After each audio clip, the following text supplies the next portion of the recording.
Hej, og så lige velkommen til endnu en fed video med Kasper fra Autofix. I dag der skal vi lave en monteringsvideo af vores cykelholder og anhængertaske. Vi går bare i gang.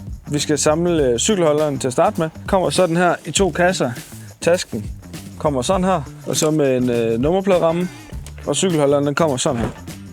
Vi starter med at montere cykelholder, eller vi skal samle cykelholderen, hedder det. Jeg starter lige med at pille alle tingene op af kassen, så jeg lige har et overblik over, hvad er det egentlig, jeg har fået, og hvad er det for nogle dele, jeg skal bruge. Jeg skaber lige et overblik. Her kunne man godt lige bruge en skål, faktisk. Lige nu der sætter vi dem bare lige ind, så vi ved, hvor de skal sidde, og så fastgør vi dem bagefter. Hvis jeg lige skulle komme med sådan en lille hurtig Kaspers fif, så måske man skal lade være med at lige samle den her aften, inden man kører til Italien. Man kunne godt forestille sig, at man kunne blive lidt sådan, hold kæft, der er mange bolde og sådan noget. Det var lige kobling, så skal vi lige have den spændt fast. Og så skal vi løsne den her, så vi kan få håndtaget på. Så jeg finder lige noget værktøj. Så vil vi gerne have håndtaget ind og sidde her indvendigt. Sådan. Du skal bare lade være med at spænde helt til. Det er fordi, så kan jeg lige spænde efter bagefter. Så blev vi færdige med cykelholderen. Nu skal vi bare have det sat på bilen.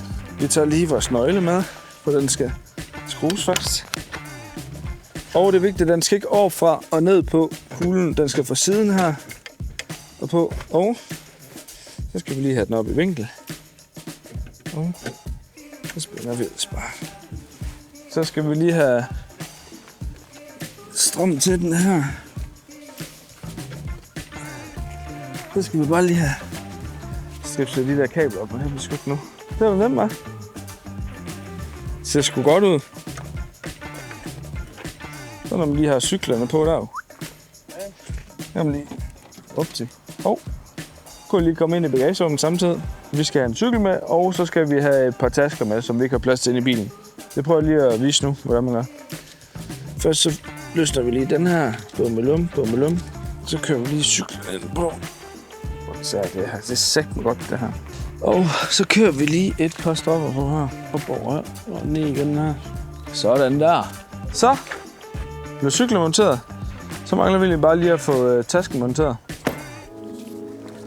Jeg finder lige et eller andet at smide i tasken her.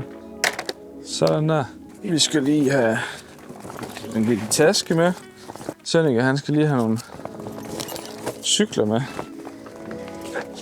Prøv at se, hvor lidt af tasken, der egentlig er fyldt. Den her, den er 350 liter. Og så fås den også i en 450 liter. Så der er godt med plads. Det, der er vigtigst, er selvfølgelig, at nummerpladen den er synlig. Så tager jeg min strop her. Den spænder jeg fast nedenunder først. Sådan der. Og så kører vi den op igennem øjet. Her. Og så spænder vi til. Der er jo faktisk også øjer ude på siden, hvis man skal have noget rundt om den vej. Det bliver godt, det der. Og ellers så kan man jo også trække fra de andre sider om på den anden side. Så har du altså lige både plads til en cykel, og du har lige plads til, hvad havde vi her? 2 børnecykler og en lille taske. Så nu prøver vi lige at montere tasken kun. Og så egentlig se, hvor meget kan man egentlig have.